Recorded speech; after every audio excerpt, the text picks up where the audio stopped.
आज की इस वीडियो में आज मैं आप लोगों को पढ़ाने वाला हूँ प्रश्नावली 4 के आगे के प्रश्नों को पढ़ाने वाला हूँ। जहाँ तक हमने कंप्लीट कर लिया है, अगर आप उनको देखना चाहते हो तो इस वीडियो के कमेंट में एक लिंक है, उस लिंक को जैसे ही क्लिक करोगे अब तक के जितना वीडियो मैंने इस सत्र में बनाया है वो सारे वीडियो आपको मिल जाएगा। तो चलो आगे बढ़ते हैं। तो आगे से हमें देखना है प्रश्न क्रमांक 4 से। तो प्रश्न क्रमांक 4 क्या है? निम्नलिखित वर्ग समीकरणों को सूत्र की सहायता से हल कीजिए। तो इस प्रश्न में सूत्र की सहायता से हल करने के लिए कहा है। अब ये सूत्र क्या है? तो देखो, पहले हम प्रश्न देखते हैं, उसके बाद मैं आपको समझाता हूँ। तो पहला प्रश्न यहाँ पे हम लिख लेते हैं। पहला प्रश्न क्या है? 9x² प्लस 7x माइनस 2 बराबर 0। ये प्रश्न दिया हुआ है, इसे हमें सूत्र की सहायता से हल करना है। तो हम क्या करेंगे, सबसे पहले इसकी तुलना करेंगे। तो यहाँ पे लिखो समीकरण 9x² प्लस 7x माइनस 2 की तुलना मानक समीकरण ax² plus bx plus c से करने पर। यहाँ पे देखो x वर्ग दोनों में है, तो यहाँ से हमें a प्राप्त हो जाएगा और यहाँ से 9 प्राप्त हो जाएगा। हम कभी भी तुलना करते हैं तो हम चर राशि को कभी नहीं लिखते। 9 और a अचर राशि है, तो यहाँ से a बचा और यहाँ से 9 बचा। ठीक है, ये दोनों खत्म। इसके बाद देखो b, यहाँ भी देखो, यहाँ भी x है, यहाँ भी x है, तो हमें यहाँ से b मिला और यहाँ से 7 मिला। इसी तरह से यहाँ पे देखो ये दोनों अचर हैं, तो c बराबर -2 इस तरह से हम लिख लेंगे। ठीक है, आपको पता है ये कैसे निकालना है। बहुत सारे प्रश्न हमने हल किया है, सब में मैंने निकाल के बताया, तो कई अलग अलग तरीकों से बताया। जो तरीका आपको अच्छा लगेगा उसी तरीके से आप हल करना। चलो आगे देखते हैं। अब सूत्र विधि से हल करने के लिए कहा है, तो ये सूत्र विधि क्या है? तो सूत्र विधि का मतलब होता है ये x बराबर -b प्लस माइनस, पहले हम सूत्र लिख रहे हैं b² माइनस 4ac और नीचे में 2a। हम इस सूत्र का उपयोग करेंगे, यही होता है सूत्र विधि। इसका जो असली नाम है ये है श्रीधराचार्य। ठीक है, क्या है? श्रीधराचार्य सूत्र विधि कहते हैं। तो यहाँ पे सूत्र विधि का जिक्र करेगा तो इसी सूत्र को हमें यूज करना है।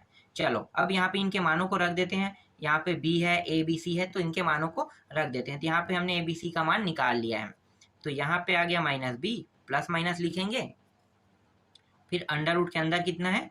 b² है, तो मतलब ये 7 का वर्ग हो जाएगा, -4।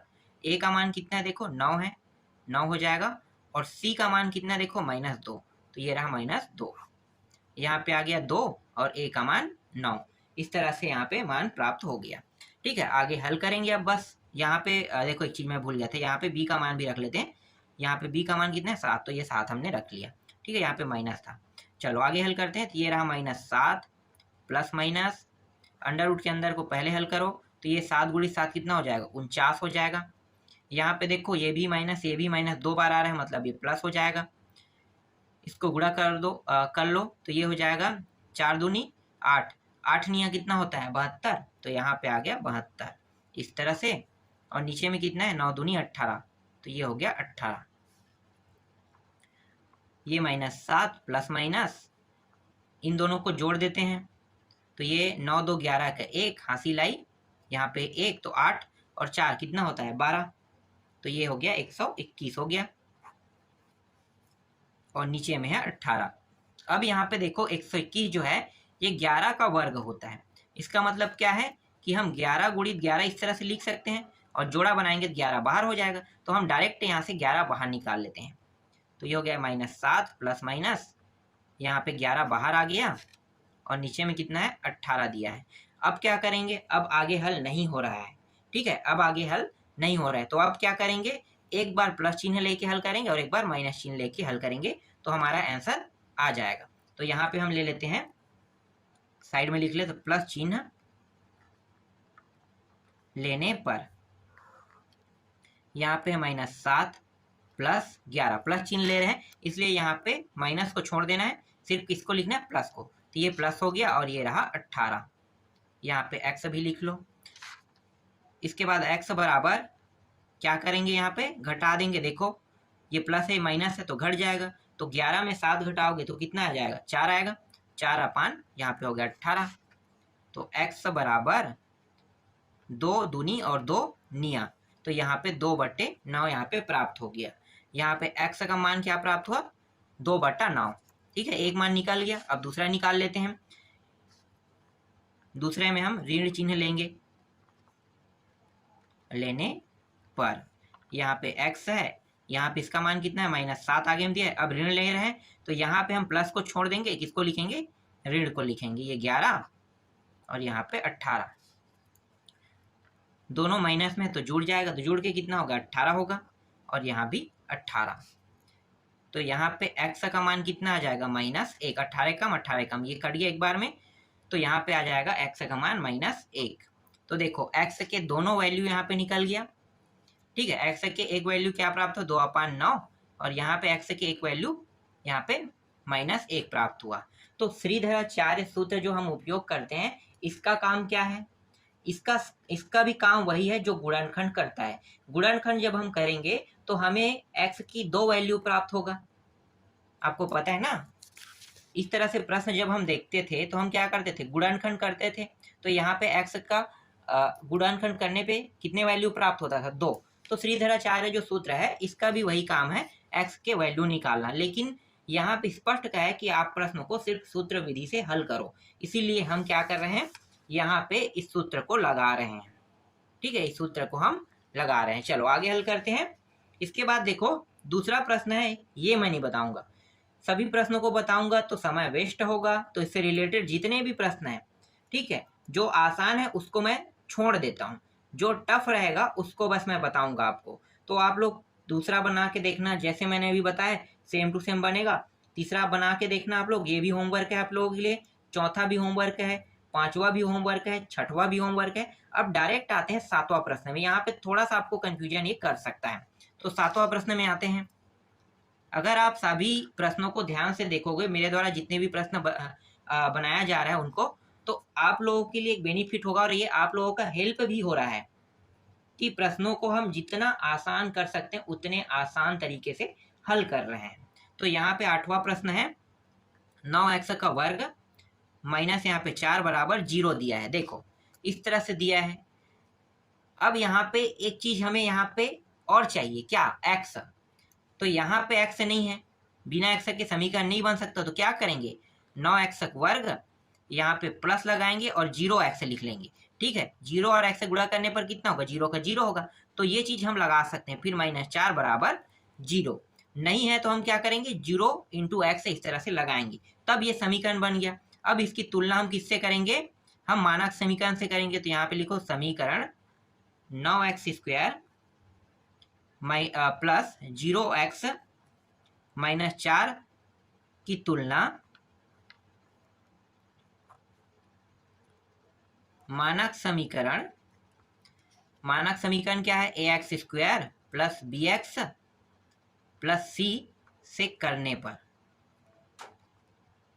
तो यहाँ पे a का मान प्राप्त हो जाएगा। x को हमें कुछ नहीं करना है, हमें इसके साथ x के वर्ग के साथ जो भी संख्या गुणा में है उसको हमें लिखना है। तो यहाँ पे a गुणा में है तो यहाँ से हमने a लिखा, यहाँ पे 9 गुणा में है तो हमने यहाँ से 9 लिखा। यहाँ पे देखो x के साथ b गुणा है तो हम b लिखेंगे, और x के साथ यहाँ पे क्या गुणा है? 0, तो 0 लिखेंगे। c के साथ यहाँ पे क्या है? c के साथ x तो नहीं है, तो यह अचर राशि है, तो डायरेक्ट c और बराबर -4 यहाँ पे लिख लेंगे। तो इस तरह से a b c का मान निकल गया। अब हम क्या करने वाले हैं? अब हम सूत्र का प्रयोग करने वाले हैं। तो चलो सूत्र का प्रयोग करते हैं। तो यहाँ पे अब आप सूत्र लिख लो। सूत्र बराबर x बराबर -b plus minus b² -4ac और ये 2a। अब उन मानों को यहाँ पे रखेंगे। तो चलो भाई रखते जाएंगे, क्या क्या है। तो यहाँ पे हम देख लेते हैं। यहाँ पे देखो क्या है, एक बार और देख लो। a के जगह में 9 रखना है, b के जगह में 0 और c के जगह में -4 रखना है। तो चलो रखते हैं। यहाँ पे b के जगह में हमें 0 रखना है क्योंकि b का मान 0 आया था।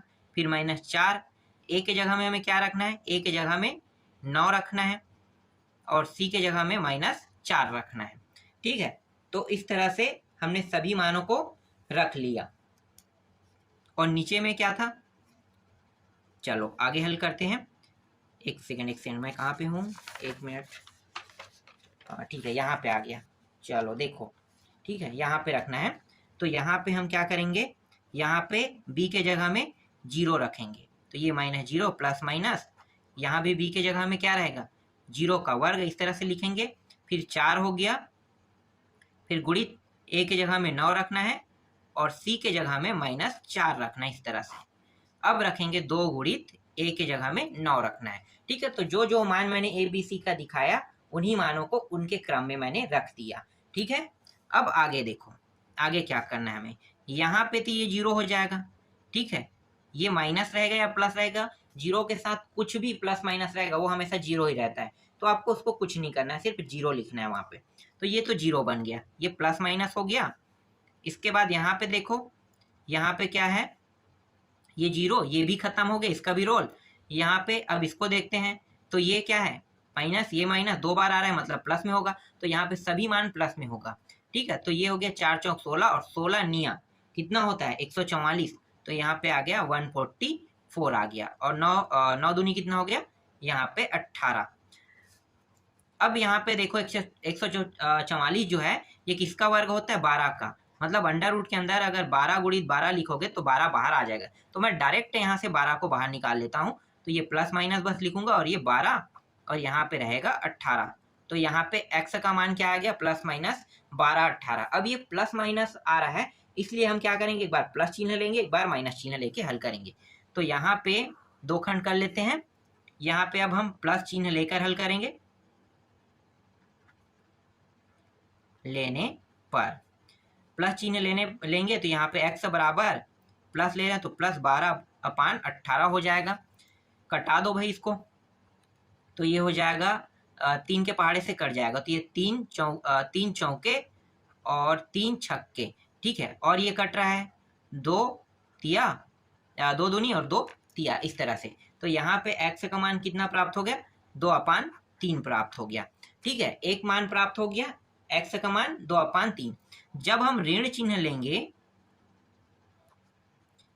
लेने पर ऋण चिन्ह जब लेंगे तो इसका मान क्या होगा, तो देखो यहाँ पे 12/18 हो गया। काट दो भाई, ये कितने से जा रहा है, तो ये 6 से भी जा रहा है। देखो डायरेक्ट 6 दूनी 12, 6 तिया 18। तो यहाँ पे हम लिख लेते हैं x बराबर -2/3, इस तरह से। तो एक मान x का यहाँ पे प्लस में आया और एक मान किस में आया, माइनस में आया। तो इस तरह से यहाँ पे जो छठवां प्रश्न है वो बन गया। देखो बहुत आसान था प्रश्न को बनाना। ठीक है, आप लोग अच्छे से देखना, तभी आप लोगों को ये समझ में आएगा। अगर ध्यान से नहीं देखोगे तो ये आपको समझ में नहीं आएगा। चलो नेक्स्ट प्रश्न देखते हैं। जो जो प्रश्न आपको टफ लग सकता है, मुझे लगता है उन सारे प्रश्नों को मैं हल कर रहा हूँ। इसके बाद हम लोग देख लेते हैं 7वां के बाद 8वां देखते हैं। ठीक है, अब 8वां प्रश्न देखते हैं। 8वां प्रश्न क्या है भाई, तो यहाँ पे करनी दिया हुआ है, x का वर्ग दिया हुआ है, -10x दिया हुआ है, फिर -8 करनी, यहाँ पे 3 बराबर 0 दिया हुआ है। अब यहाँ से ना हम शॉर्टकट लिख लेते हैं a b c के मान को। मैं यहाँ पे समीकरण की तुलना करने वाला टॉपिक नहीं लिख रहा हूँ, आप लोग लिख लेना। बार बार लिख रहे हैं तो आपको समझ में आ गया होगा। तो डायरेक्ट यहाँ पे मैं a से निकाल लेता हूँ, x के वर्ग के साथ किसका गुणा है, 3 का। तो यहाँ पे करनी 3 निकल जाएगा। यहाँ पे b के साथ, b के लिए यहाँ पे देखो कितने का गुणा है, -10 का। तो यहाँ पे -10 हो जाएगा। और c का मान क्या होगा, ये पूरा मान -8 करनी 3, ये इसका मान रहेगा। अब हम सूत्र लगा देते हैं, आप सभी को पता है सूत्र क्या है। तो सूत्र है x बराबर -b प्लस माइनस b का स्क्वायर -4ac और अपान कितना है, 2a। अब इनके मानों को रख देते हैं भाई। देखो बहुत आसान है, यहाँ पे माइनस दिया और यहाँ पे b का मान माइनस दिया है। तो इस तरह से इसको कोष्ठक में लिख लेते हैं। ठीक है, ये 10 है, ध्यान देना यहाँ पे मैं गलती कर रहा था। ठीक है, 10 है। ठीक है, इसको 10 समझना। इसके बाद प्लस माइनस, अब इसके अंदर में लिखते हैं। तो यहाँ पे -10 का वर्ग हो जाएगा। क्यों, क्योंकि b का मान देखो क्या है, -10 है। इस तरह से 4 गुणित के बाद क्या है, a का मान देखो करनी 3, तो ये रहा करनी 3। और यहाँ पे c का मान कितना है, -8 करनी 3, इस तरह से दिया हुआ है। ठीक है, यहाँ तक हमने मानों को रख लिया। इसके बाद 2 गुणित करनी यहाँ पे 3 हो जाएगा। ए का मान कितना है, देखो यहाँ पे करनी 3 है। आगे बस अब हमको हल करते जाना है। ये माइनस प्लस हो जाएगा, तो यहाँ पे 10 आ जाएगा प्लस में, और इस तरह से प्लस माइनस होगा। अब इसको हल करते हैं तो ये 10 गुणित कितना होगा, 10 गुणित 10, और दोनों माइनस में, और घात क्या सम है, इसका मतलब ये प्लस में आएगा।